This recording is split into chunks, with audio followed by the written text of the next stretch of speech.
Salut à tous. Alors, nouvelle vidéo sur le blog.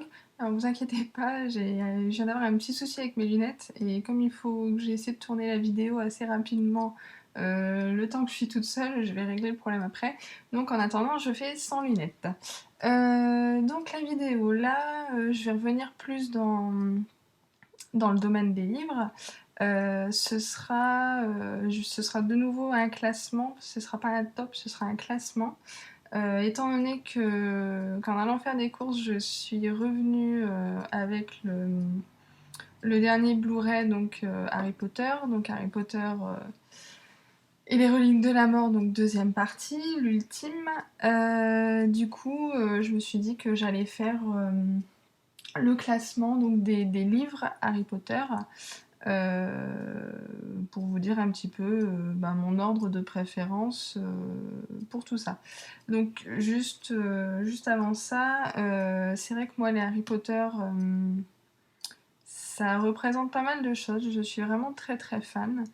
Euh, j'ai découvert ça, j'ai lu le premier livre, c'était pas encore du tout connu. Je l'ai lu par hasard en fait. J'allais à la bibliothèque chercher des livres à emprunter et je suis tombée sur ce livre-là, je l'ai lu, j'ai adoré. Et 1 ou 2 ans après, c'est devenu. Enfin, quelques temps après, je me suis rendu compte que c'était devenu le phénomène mondial. Donc c'était d'ailleurs très marrant de se dire que j'avais adoré ce livre et que c'est devenu ce que c'est devenu. Donc voilà, donc c'est vrai que moi Harry Potter, je suis vraiment super fan et voilà. Alors, donc pour ceux qui ne le savent pas, donc en tout il y a 7 livres. Donc je vais partir de celui que j'ai le moins aimé. Je vous les montre en anglais parce que en français en fait j'ai pas du tout les livres qui sont assortis les uns aux autres. J'ai plusieurs éditions, donc ce sera plus sympa de vous montrer comme ça. Et puis c'est vrai que à choisir, je les préfère en anglais. En plus, c'est vrai que cette édition-là, elle est vraiment sympa, l'édition collector. Et puis c'est vrai, quand je je les relis en anglais, donc c'est plus représentatif, on va dire. Alors donc en septième position, je mets le deuxième, en fait, Harry Potter. Donc c'est le Harry Potter et la Chambre des Secrets. C'est celui que j'ai le moins aimé. Pourquoi Je saurais pas dire en fait exactement. Pourtant j'ai... Ouais. Il y a pas mal de choses que j'ai aimées dedans, mais c'est vrai que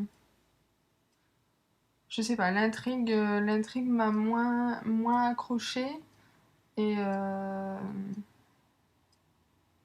ouais, je saurais pas dire exactement en fait. Mais je savais que le classement ça allait être celui-ci en dernier. D'ailleurs, les films c'est pareil en fait. Les films en dernier, je mettrais celui-là aussi. Peut-être que je suis influencée justement par le fait que le livre j'ai un petit peu moins aimé. Je sais pas. Mais donc en numéro 7, je mets donc Harry Potter et la Chambre des Secrets, donc le deuxième tome. Donc en numéro 6, je mets le sixième justement. Harry Potter et le prince de sang mêlé. Donc celui-ci.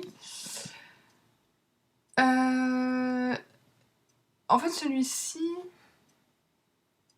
il m'a pas vraiment marqué. Enfin si, il m'a marqué pour un événement particulier. Mais mis à part ça, le reste m'a pas marqué plus que ça. Disons que comparé aux autres, même si je les ai tous lus le même nombre de fois, comparé aux autres, c'est celui qui reste le plus flou pour moi. Donc, ouais, pour... je sais pas, je trouve que il était moins palpitant que les autres, on va dire. On va dire ça comme ça. En numéro 5. Alors en numéro 5, je mets Harry Potter et l'Ordre du Phénix. Ouais, c'est ça. Bah, c'est le numéro 5, d'ailleurs, également. Donc celui-ci. Alors, je crois que c'est le plus gros des 7. J'ai l'impression. Ouais, il y a la coupe de feu qui est assez gros aussi, mais il me semble que c'est le plus gros des 7. Alors celui-ci, par contre, j'avais bien aimé. parce que là on se lance vraiment dans le combat entre le bien et le mal, donc Voldemort et ses acolytes et l'Ordre du Phénix, donc les gentils. Donc là vraiment l'histoire, je veux dire que l'histoire s'assombrit vraiment à partir de celui-là et on est vraiment au cœur de l'action et ça va nous donner une idée de ce que ça va devenir après en fait. Donc c'est vraiment le point de départ de tout le reste et celui où aussi l'histoire devient plus adulte. Vu qu'il y a vraiment là, je trouve qu'on sent beaucoup plus le côté le vie, mort, etc. Donc voilà.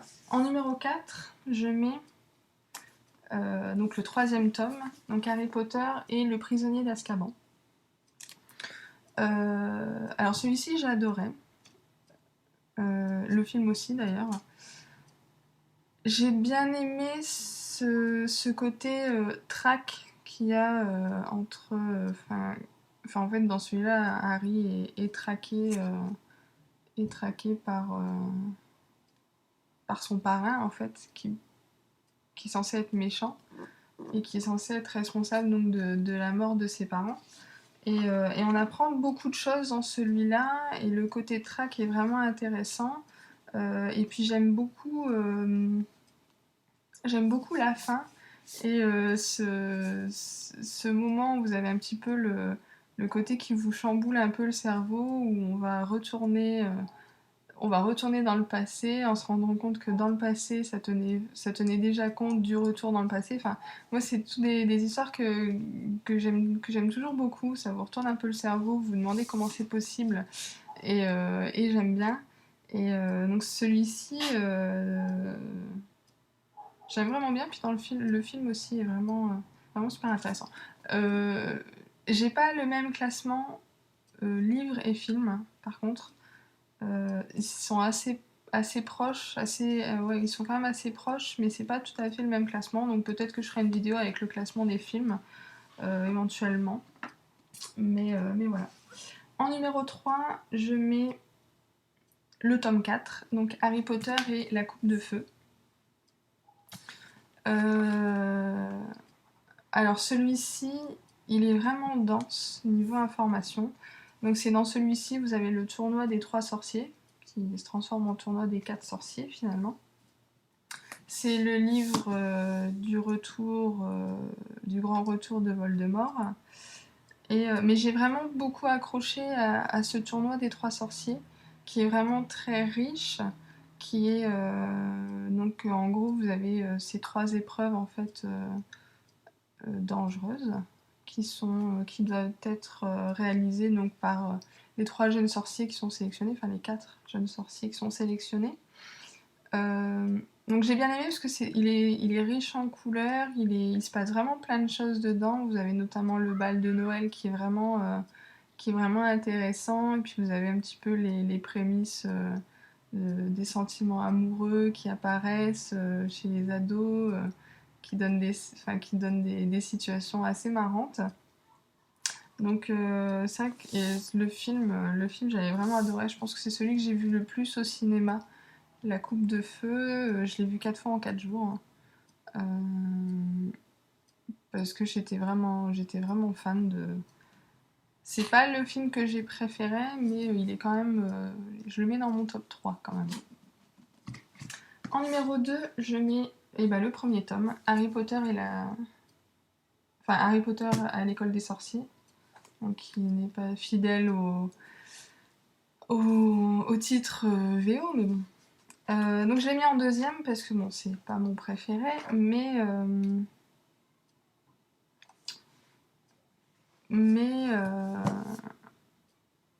c'est celui qui m'a fait découvrir tout ça, et je trouve ce qui était vraiment bien, c'est que au final le premier tome se suffisait à lui-même. On aurait très bien pu arrêter là-dessus, juste s'arrêter avec le premier tome, et ça aurait pu se faire.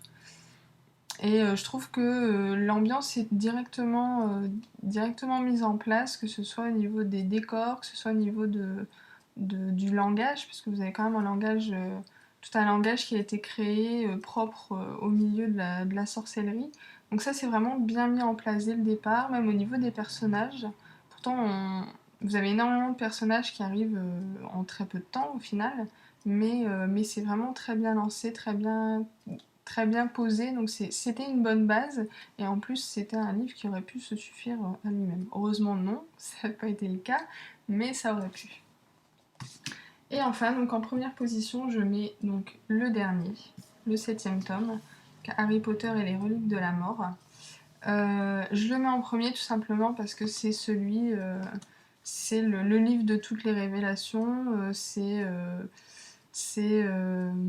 celui qui m'a fait le plus pleurer. Je l'ai lu d'une traite et c'est celui qui m'a apporté le plus d'émotion. Donc que ce soit au niveau de l'histoire ou alors, mais aussi le fait de tourner la dernière page et de se dire bah voilà, c'est fini. Derrière il n'y a plus rien, il se passera plus rien en théorie. Donc ça peut paraître bizarre, hein, surtout si enfin, surtout les personnes qui lisent pas forcément beaucoup, mais ça peut paraître bizarre en fait les sentiments que ça peut entraîner de suivre une saga comme ça pendant toute sa jeunesse, pendant des années, de grandir en même temps que les personnages et d'en arriver au bout, de savoir que voilà c'est la fin et en quelque sorte on va devoir prendre notre indépendance et continuer de grandir tout seul. Ça peut paraître fort, mais je pense que pour les fans, pour beaucoup, ça a été ça en fait. C'était surtout ouais, se dire, bah voilà, on n'est plus des enfants et c'est bon, maintenant il faut passer dans le monde adulte. C'était un petit peu ça.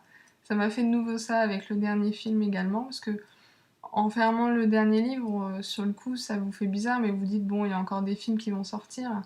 Et quand le dernier film est sorti, bon là ça fait encore un autre choc, parce que là on se dit que vraiment derrière, mais il y aura plus rien de nouveau qui va arriver, donc voilà. Donc voilà mon petit classement au niveau des livres. Bon, s'il y a des fans d'Harry Potter, vous pouvez éventuellement donner le vote de classement. Et puis je pense que, oula, je pense que bientôt je ferai le classement des films, donc comme je vous disais, qui est un petit peu différent de celui des livres. Voilà, bah, je vous dis à bientôt et puis bonne fin de journée. Ciao!